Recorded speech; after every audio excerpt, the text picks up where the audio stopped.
उत्तानपाद के एक विवाह हुआ। उत्तानपाद की रानी का नाम था सुनीति। भगवान की कृपा से पहले उसे कोई पुत्र नहीं हुआ तो राजाओं को छूट थी कि एक ही जगह दो भी विवाह कर सकते हैं। तो उत्तानपाद ने संतान प्राप्ति के लिए दूसरा विवाह किया। दूसरी पत्नी का नाम था सुरुचि।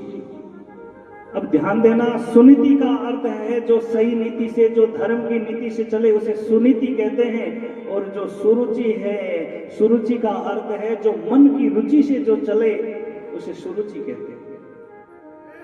और भगवान की कृपा हुई, दोनों गर्भवती हुई और महाराज सुनीति के गर्भ से भक्त ध्रुव जी महाराज का अवतरण हुआ, जन्म हुआ। बोले ध्रुव जी महाराज की।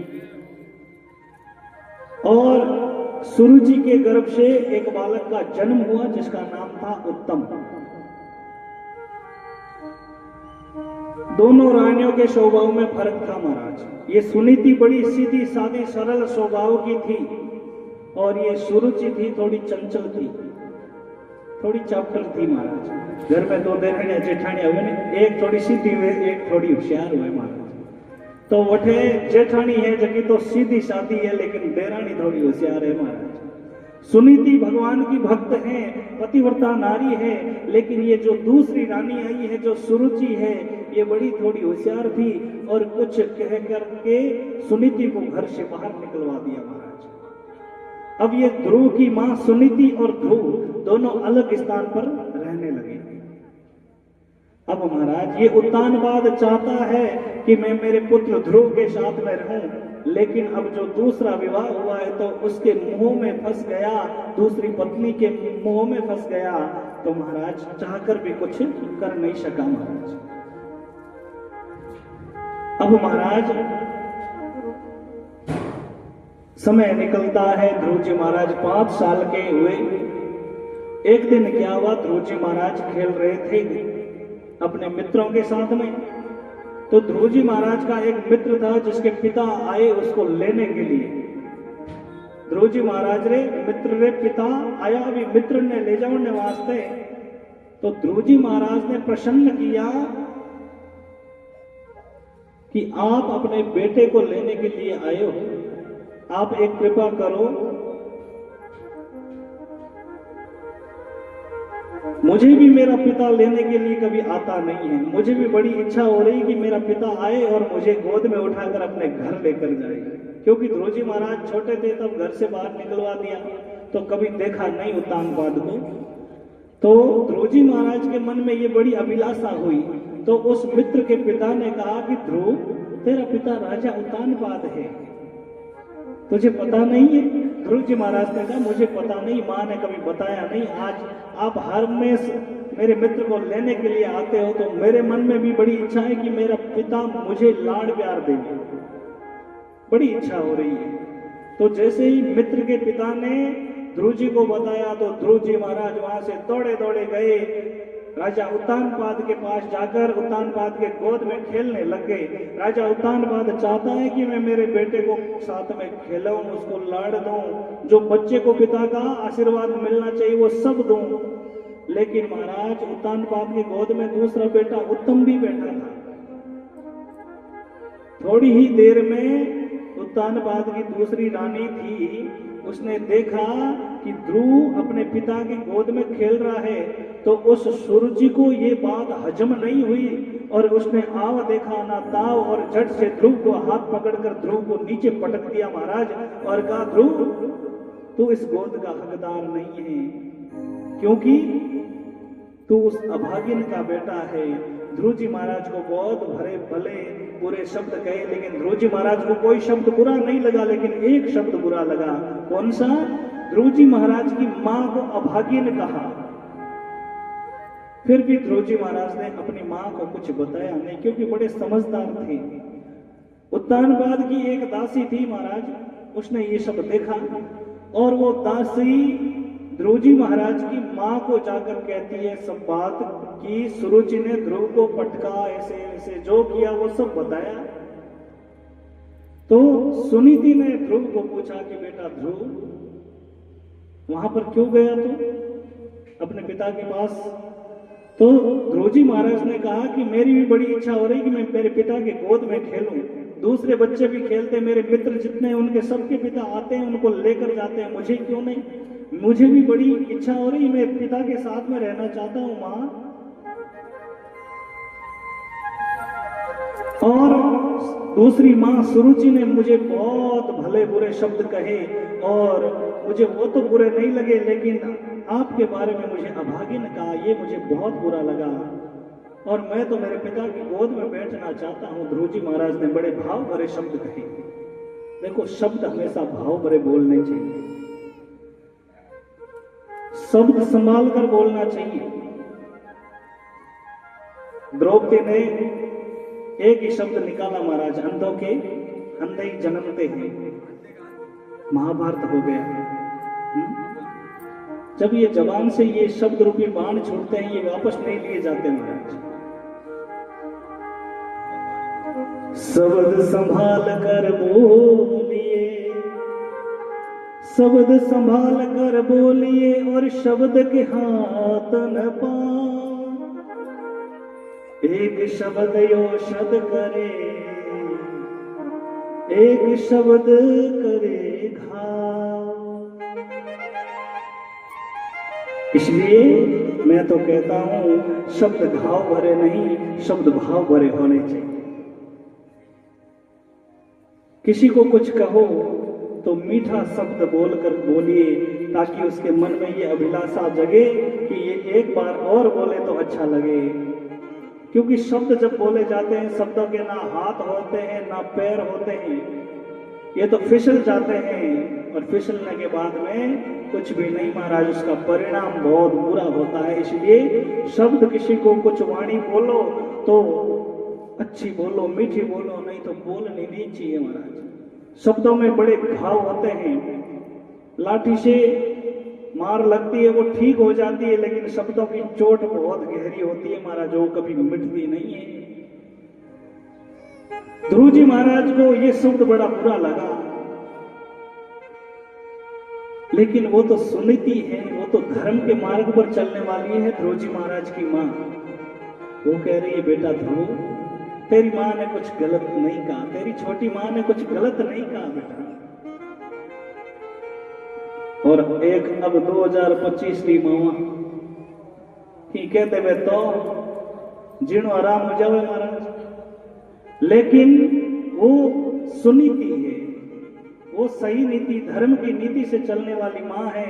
अपने बेटे को उल्टी शिक्षा नहीं दी और कहा, पुत्र तेरी मां ने कुछ गलत नहीं कहा और तू ये चाहता है कि मैं मेरे पिता की गोद में बैठूं।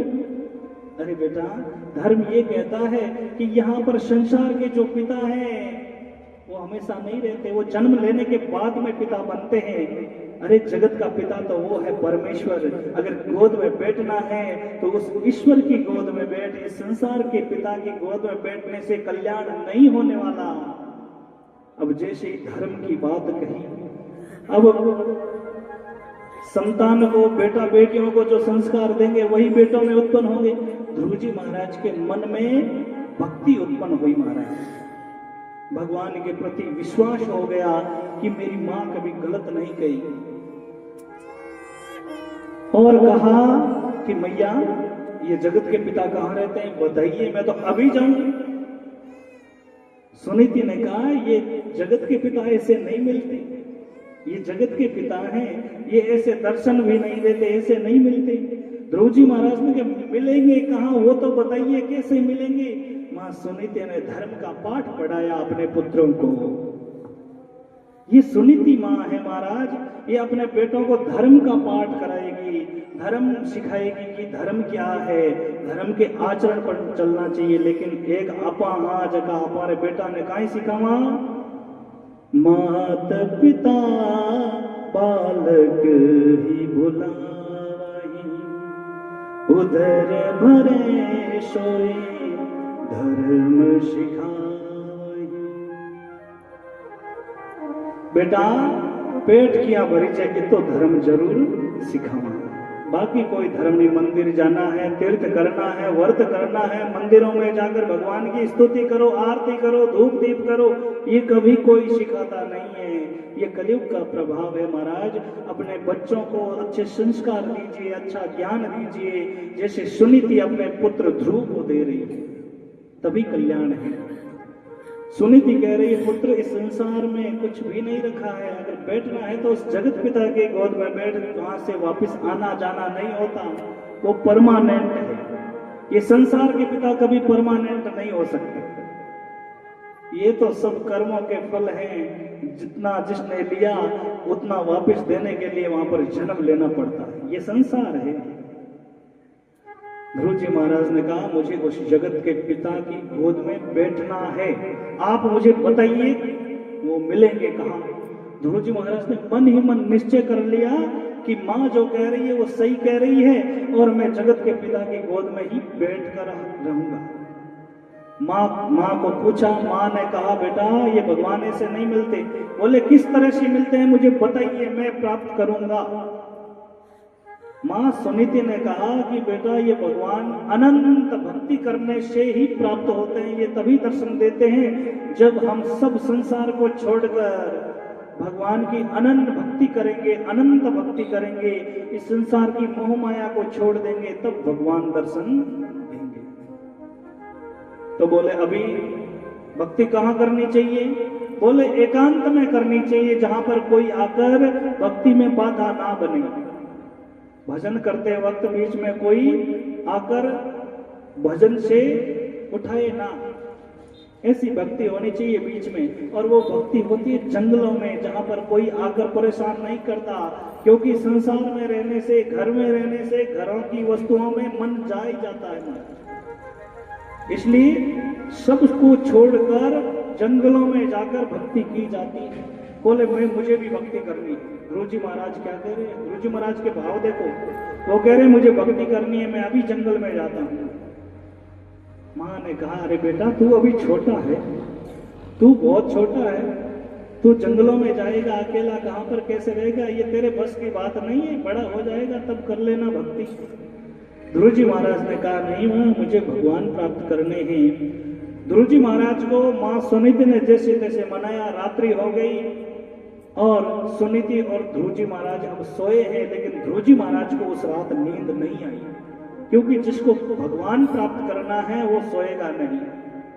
क्योंकि निद्रा तो एक आलस्य है, एक शरीर के आराम के लिए ये एक व्यवस्था भगवान ने बना के रखी बाकी। लेकिन ध्रुव जी महाराज सोए नहीं। महाराज भगवान कह रहे हैं भोलेनाथ मां पार्वती को कि देवी ये संसार झूठा है, उमा कयऊ में अनुभव अपना, सत हरि नाम जगत सब सपना। भगवान का नाम ही सत्य है, बाकी ये जगत सपना है। मां पार्वती ने पूछा, प्रभु ये जगत सपना कैसे है? सब कुछ तो है। महादेव जी ने कहा कि जिस प्रकार से हम रात्रि में सोते हैं, आंखें बंद करते हैं, फिर रात्रि में कोई सपना आता है और उस सपने में कोई आकर बीच में जगा दे और सपना टूट जाता है, ठीक उसी प्रकार रात्रि में जो सपना देखा जाता है वो बंद आंखों से देखा जाता है। लेकिन ये संसार में ये खुली आंखों से सपना है। जिस दिन से हमारी इस संसार में आंखें खुली, तब से ये सपना ले रहे हैं, और जिस दिन ये आंखें बंद हो जाएगी उस दिन ये संसार का सपना टूट जाएगा। महाराज यही संसार का सार है। और संसार रो सपनो है, खुली आंखें ले रहा है, और जिन दिन आंखें बंद हो जावेला तो अपाने अटे कुछ भी नजर नहीं आवेला, क्योंकि 100 वर्ष पहले कोई था नहीं, और बीच में कुछ दिन कुछ वस्तु दिखाई देती है, फिर वो नष्ट हो जाती है, धीरे धीरे धीरे उसके बाद में कुछ हमें मालूम नहीं रहता। ये भगवान की माया है, ये संसार है। ये तो केवल जगत का आधार दिया हुआ है कि मनुष्य योनि में जीव भगवान को प्राप्त कर सकता है, ये ऑप्शन है। अब महाराज सुनीति सो गई, लेकिन ध्रुव जी महाराज रात को उठकर चल पड़े जंगल की ओर। अर्धरात्रि में निकल पड़े घर से, अर्धरात्रि में घर से जंगल की ओर निकल पड़े। सुनीति को पता भी नहीं है कि ध्रुव मेरे पास सोया है या फिर जंगलों में गया है। ध्रुव चलकर जंगल में चले गए, घने जंगल में, जहां पर वन्य जीव रह रहे हैं, जहां पर शेर, चीता, भालू आदि आदि बंदर सब रह रहे हैं। वहां पर ध्रुव जी महाराज घने जंगलों में फिर रहे हैं और एकांत स्थान ढूंढ रहे हैं। और प्रभात का समय हुआ, ब्रह्म मुहूर्त हुआ 4 बजे। उस समय नारद जी महाराज उसी रास्ते से निकल रहे हैं। अब मैंने कल आपको कहा कि नारद जी जिसे जिसे मिले हैं वो भगवान से मिला देते हैं। चाहे आप दानव से देख लो, चाहे मानव से देख लो, चाहे देव से देख लो। जितना राक्षसा ने मिलिया नारद जी वो भी कल्याण भगवान रे हाथों हो। यार कोई भक्ता ने मिलिया तो बेटे भी कंस कने भी नारद जी जाता जने भगवान आप रे हाथ सो कंस सो कल्याण करियो। क्योंकि नारद जी जरा संताना दर्शन भी बड़ा दुर्लभ है। संत के जब दर्शन हो जाते हैं तब हमारा जीवन सफल हो जाता है। महाराज कभी संत के दर्शन हो जाए ना तो मन में बड़ा भाग्यशाली समझना कि आज प्रभु की बड़ी कृपा हुई है, हरि की बड़ी कृपा हुई है कि संतों के दर्शन हुए हैं।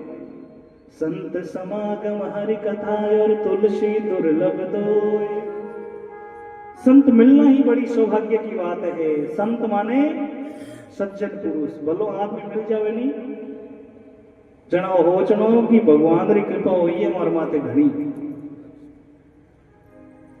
नारद जी महाराज ने देखा कि छोटा सा बालक है वो घने जंगल में भटक रहा है, फिर रहा है।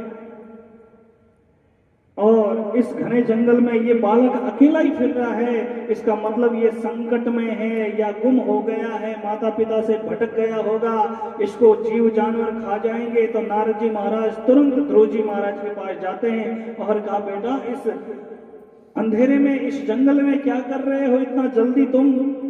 तो ध्रुव जी महाराज ने कहा कि मैं भक्ति करने के लिए आया हूं। जैसे ध्रुव जी महाराज के भाव भरे शब्द सुने नारद जी महाराज ने तो नारद जी एक बार बड़े प्रसन्न हुए। लेकिन उसी समय नारद जी ने कहा कि पुत्र तुम कौन हो, कहां से आए हो, और या माता पिता से भटक गए होंगे, चलो मैं तुम्हें घर पे छोड़ के आता हूं।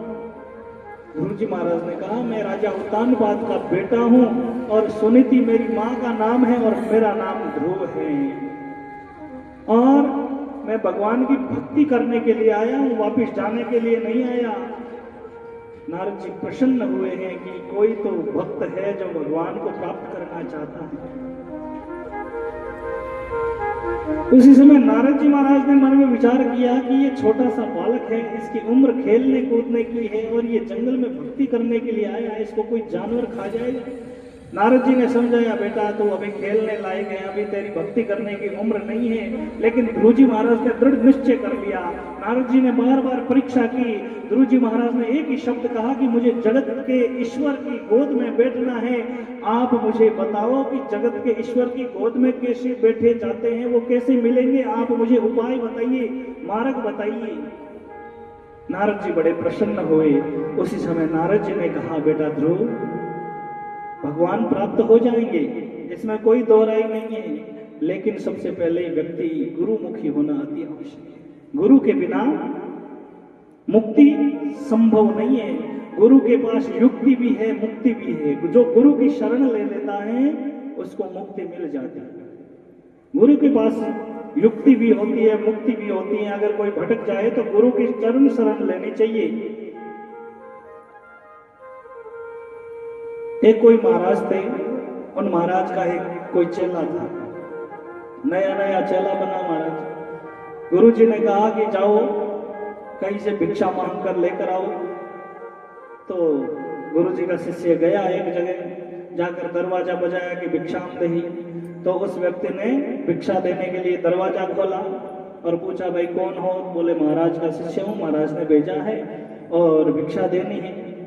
तो महाराज वो व्यक्ति अंदर गया भिक्षा लाने के लिए। उस घर में एक पिंजरे में एक तोता बंद था और उस तोते ने जैसे ही महाराज को देखा और कहा अरे महाराज आप आए, बड़ा भाग्यशाली हूं, आपके दर्शन हो गए, लेकिन आप संत हो, आपके पास कोई ऐसा उपाय है जो मैं यहाँ से मुक्त हो जाऊं? मैं बंदी में हूं, मैं तो बंद हूं, ऐसा कोई उपाय बताइए जिससे मैं मुक्त हो जाऊं, यहाँ से छुटकारा मिल जाए, मैं इस पिंजरे में बंद हूं, मुझे तो आकाश में खुला उड़ना चाहिए, लेकिन इस व्यक्ति ने मुझे यहाँ पर बंदी बनाया, कुछ ऐसी युक्ति हो तो बताओ, तुम साधु हो, संत हो। तो उस महाराज के शिष्य ने कहा कि देखो, मैं तो अभी नया नया हूं, लेकिन मेरे गुरुजी बड़े समझदार हैं, वो जरूर बताएंगे, मैं उनको पूछूंगा। तो उस तोते ने कहा कि महाराज आप जरूर पूछ कर आना, कल आप भिक्षा लेने के लिए आओ, तब युक्ति पूछ कर ही आना। थार गुरुजी ने थे मुक्ति रो युक्ति पूछ रही जो ही मत आई जो, बोले ठीक है, कल मैं भिक्षा लेने वास्ते आऊं, जन मैं गुरुजी ने पूछ रहा हूं। अब महाराज वो भिक्षा ले और गुरुजी खाने जावे, और गुरुजी पूछो क्या ठीक है, भिक्षा मिली? बोले हाँ भिक्षा तो मिली, लेकिन मैं जब भिक्षा लाने वास्ते गयो, बट एक पिंजरे में बंद है एक तोतो, जगो मन पूछो कि अटे सो मुक्ति किया हुए, मैंने उपाय बताओ, युक्ति बताओ। अब जैसे ही शिष्य ने ये शब्द गए, गुरुजी बेहोश होकर नीचे पड़ गए, नीचे गिर गए। जो ही गुरुजी शब्द हुनिया, गुरुजी बेहोश और नीचा धरती माथे पड़िया। अब महाराज वी चेले गुरुजी ने माथे जल छाटो दे, और थोड़ी देर बाद में हथाड़ियां वगैरह मसलर बैठा करिए, पूछो महाराज काई हो, आप बेहोश क्यों हो या काई बात है? तो महाराज कहो कि आई युक्ति है, आप युक्ति बिन बता दीजिए, कल जावे ना जन आ युक्ति बता दीजिए। बोले ठीक है। दूसरे दिन महाराज रो शिष्य जावे और भिक्षा लेने वास्ते घर में महीने जो ही जावे, और वो भिक्षा लेने वास्ते घर में महीने जावे, तो वो तो पूछे महाराज गुरुजी ने पूछो कि नहीं पूछो? अब जो ही तो बोलियो, वो महाराज रो चलो बेहोश और नीचो पड़ गयो महाराज। अब वो घराड़ो धनी हो जो भिक्षा लेर बार आर देखियो तो महाराज बेहोश होएड़ा। अब महाराज ने माथे जल रहा छाटा दिया, और ज्योतियों में मैंने बैठा करिया, पूछे कहीं यो ठीक हो बस, और महाराज वह भिक्षा ली, और भिक्षा ले, और वो आदमी बैठे सो गुरुजी रो शिष्य जो बैठे सो निकल गया। अब महाराज वो तो कोई युक्ति सीख ली पूरी। दूसरे दिन वो भी घाटी लटका दी महाराज, घाटी लटकाई, घर का दरवाजा बारिया सब बंद हा। तो जो ही वो चुको डालने वास्ते आयो घर रो धनी, तो आगे देखियो कि वो सुओ तो घाटी लट गयो, और वो पिंजरे उपारे काटे, और मैंने कहे ताबरा ने कहे दरवाजो खोलो, बारिया खोलो, धूप लगाओ, छाया में रहने का बेहोश हो गया महाराज, चुको खिलाओ मैंने खावे नहीं। अब महाराज आप गोटे रे माथे रख, और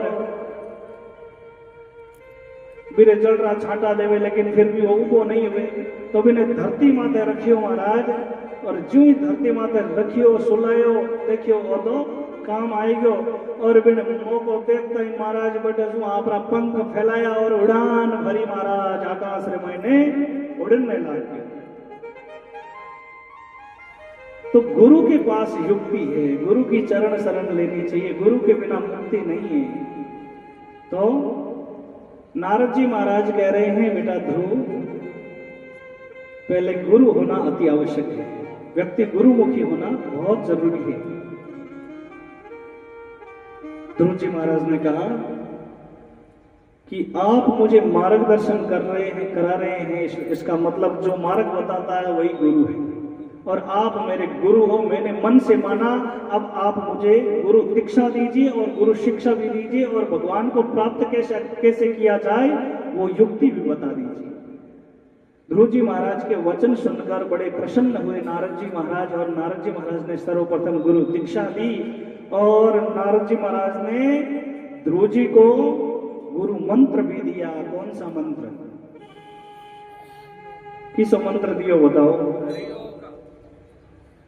ओम नमो भगवते वासुदेवाय, ओम नमो भगवते वासुदेवाय, ओम नमो भगवते वासुदेवाय, ओम नमो भगवते वासुदेवाय। नमो भगवते वासुदेवाय। वासुदेवाय मेरो नंद नंदराय। वासुदेवाय मेरो नंद नंदनाय। ओम नमो भगवते वासुदेवाय। ओम नमो भगवते वासुदेवाय।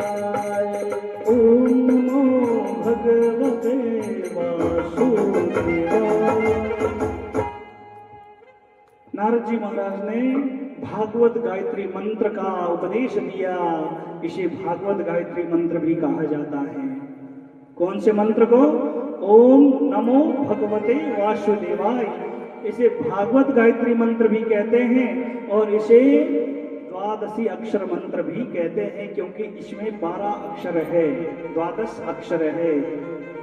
और महाराज ये कलयुग है, इसलिए हम इस मंत्र की महिमा समझ नहीं पाते। अरे यही तो मंत्र है जो ध्रुव जी को ध्रुव लोक दिला दिया महाराज, अमर हो गए। इसी मंत्रों से तो भगवान के भक्त इस भव सागर से पार हो गए। लेकिन आजकल महाराज ये मंत्र मत भरोसा होने दिए। अब आर कोई जटाधारी आ जावे चौको भोको मोटो, अरे कई ओम हेम हीम कीम भीम भंग अलग तरह का मंत्र बतावे, वो मंत्र मत भरोसा हो जाओ, पर ई मंत्र मत भरोसा हो। ई अगर ई मंत्र पर भरोसा कर लेवे तो भव सागर से पार हो जाओ, क्योंकि ये प्रमाण है। ध्रुव जी महाराज इस मंत्र से भव सागर से पार हुए।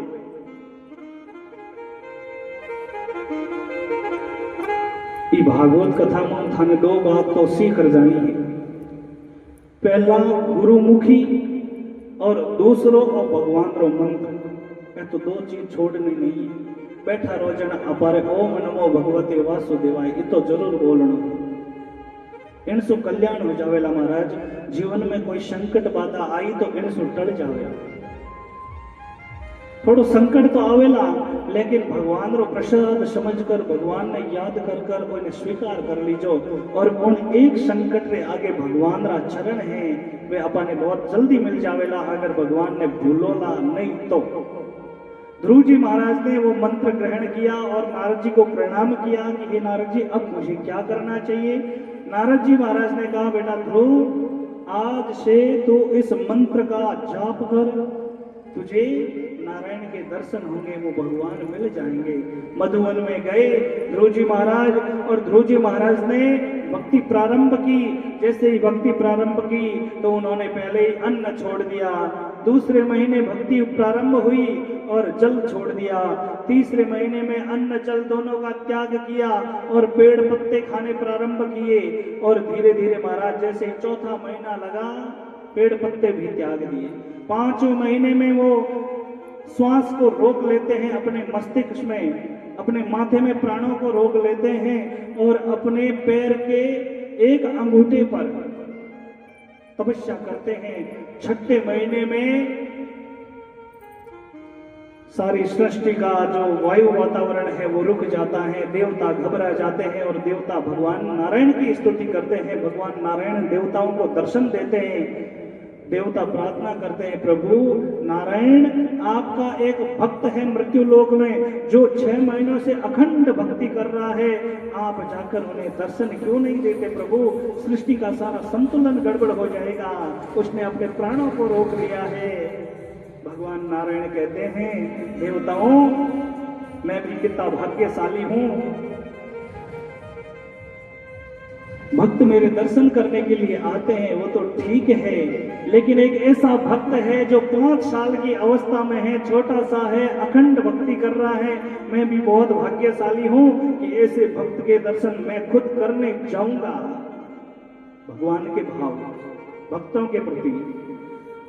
और भगवान देवताओं के कहने पर ध्रुव जी के सामने 6ठे महीने में प्रकट हो जाते हैं, चतुर्भुज रूप धारण करके हाथ में शंख चक्र गदा पद्म लिए।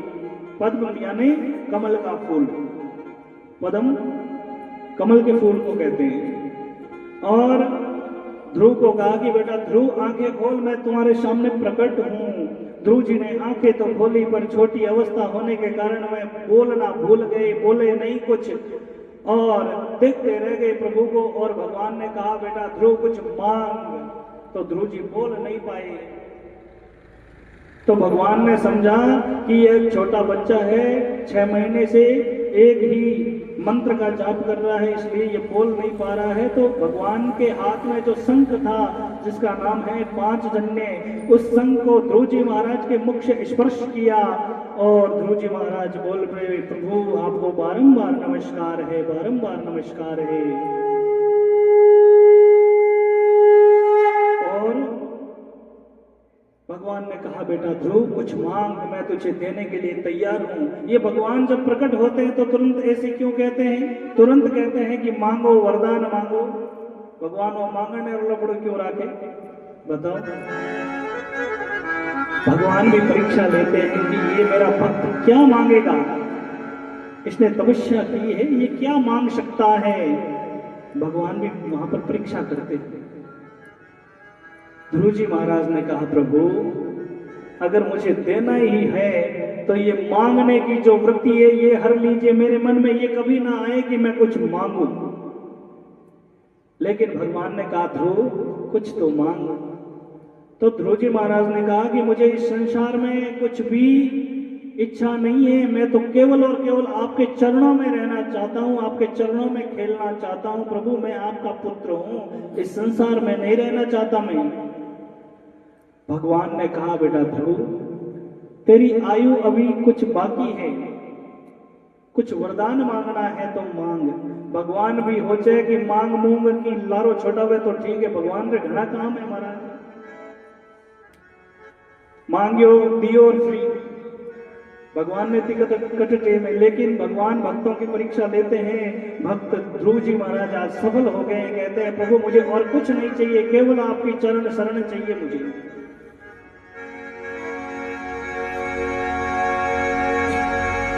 ओ मेरे सिर पे रख दो बाबा अपने दोनों हाथ, देना हो तो दीजिए जन्म जन्म का साथ। ओ बाबा देना हो तो दीजिए जन्म जन्म का साथ।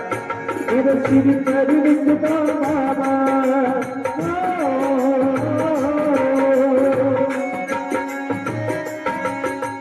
सिर पर रख दो बाबा अपने ये दोनों हाथ, देना हो तो दीजिए जन्म जन्म का साथ। देना हो तो दीजिए जन्म जन्म का साथ।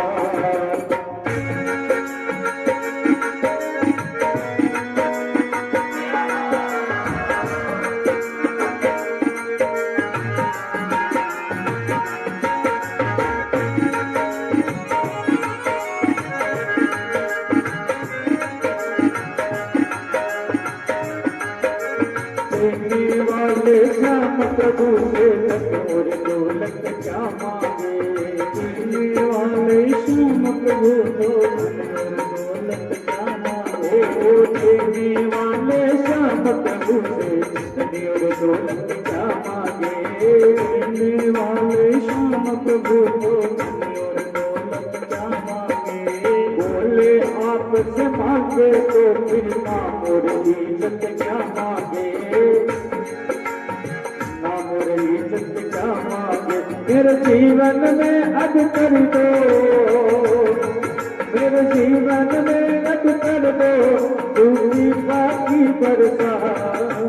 देना है तो दीजिए जन्म जन्म का साथ। देना है तो दीजिए जन्म जन्म का साथ।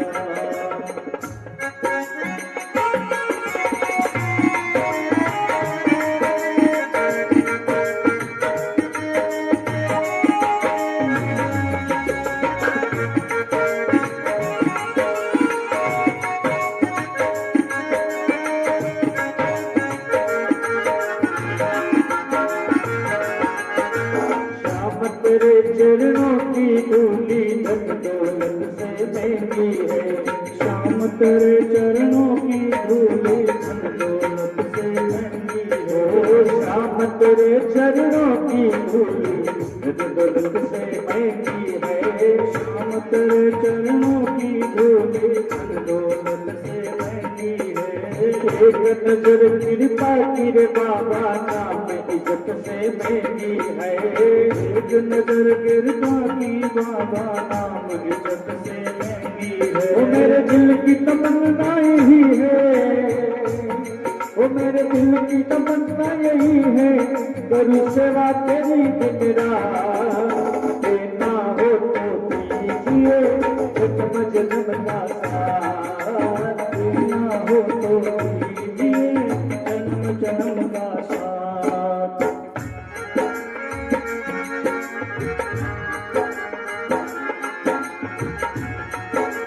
सुना है हमने शरणागत को अपने गले लगाते हो। सुना है हमने शरणागत को अपने गले लगाते हो। ऐसा हमने क्या मांगा जो देख में घबराते हो। ऐसा हमने क्या मांगा जो देख से घबराते हो। जय जय शेरक बनवारी, जय जय शेरक बनवारी, बस होती रहने लगा।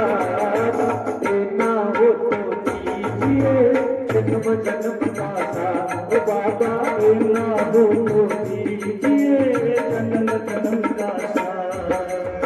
तेरे बदल सांवरिया जिया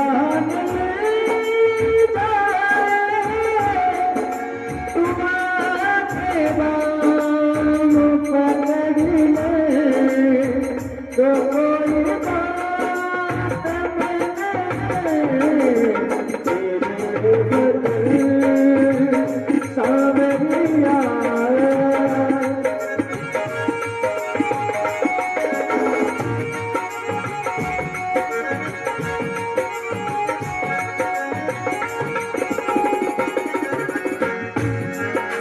देना हो तो दीजिए जन्म जन्म का साथ। ओ बाबा जन्म जन्म का साथ। ओ बाबा जन्म जन्म का साथ।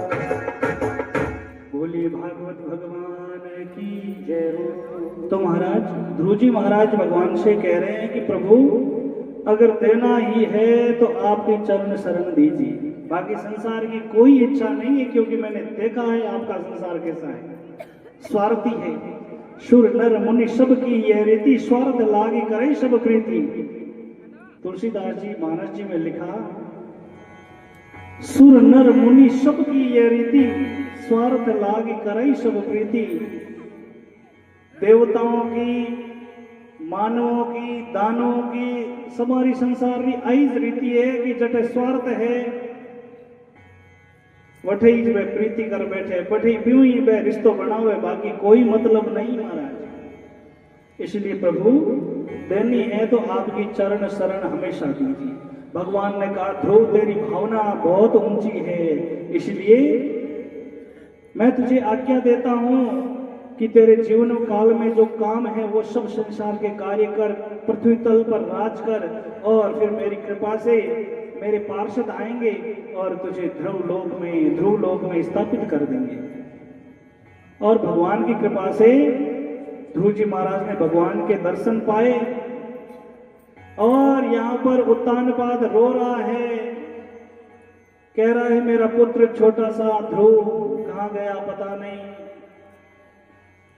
और यहाँ से नारद जी महाराज उत्तानपाद के पास जाते हैं, कहते हैं अरे उत्तानपाद क्या हुआ, रो क्यों रहा है।